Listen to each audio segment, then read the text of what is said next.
ബാലയെ അറിയാത്ത മലയാളികൾ ഇന്ന് കേരളത്തിൽ ഉണ്ടാവില്ല എന്നുള്ളതാണ് വാസ്തവം. കാരണം ബിഗ് സ്ക്രീനിലും മിനി സ്ക്രീനിലും സോഷ്യൽ മീഡിയയിലും അത്രയേറെ തരംഗമായി നിൽക്കുന്ന ബാലയുടെ വിവാഹ ജീവിതങ്ങളും ദാമ്പത്യങ്ങളും വിവാഹ മോചന വാർത്തകളും എല്ലാം തന്നെ സോഷ്യൽ മീഡിയയിൽ വലിയ രീതിയിൽ വൈറലായി മാറാറുണ്ട്.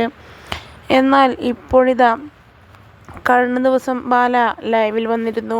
തന്നെ ജീവിക്കാൻ അനുവദിക്കണം, ഇല്ലെങ്കിൽ തനിക്ക് കുറച്ച് വിഷം വാങ്ങിത്തരൂ, അത് കുടിച്ച് താൻ എന്തെങ്കിലും ചെയ്യട്ടെ എന്ന് പറഞ്ഞ് ബാല ലൈവിലെത്തിയിരുന്നു. എന്നാൽ ഇന്ന് മാധ്യമപ്രവർത്തകർക്ക് മുമ്പിൽ തൻ്റെ 250 കോടിയുടെ സ്വത്തെല്ലാം താൻ കോകിലയുടെ പേരിൽ എഴുതി വച്ചിരിക്കുകയാണ്. ഇപ്പോൾ ഞാൻ ഒരു സ്വത്തും ഇല്ലാത്ത ആളാണ് എന്ന് പച്ചക്ക് തുറന്നു പറഞ്ഞിരിക്കുകയാണ് ബാല. എൻ്റെ സ്വത്തിന് അവകാശി ഇപ്പോൾ കോകിലയാണ്.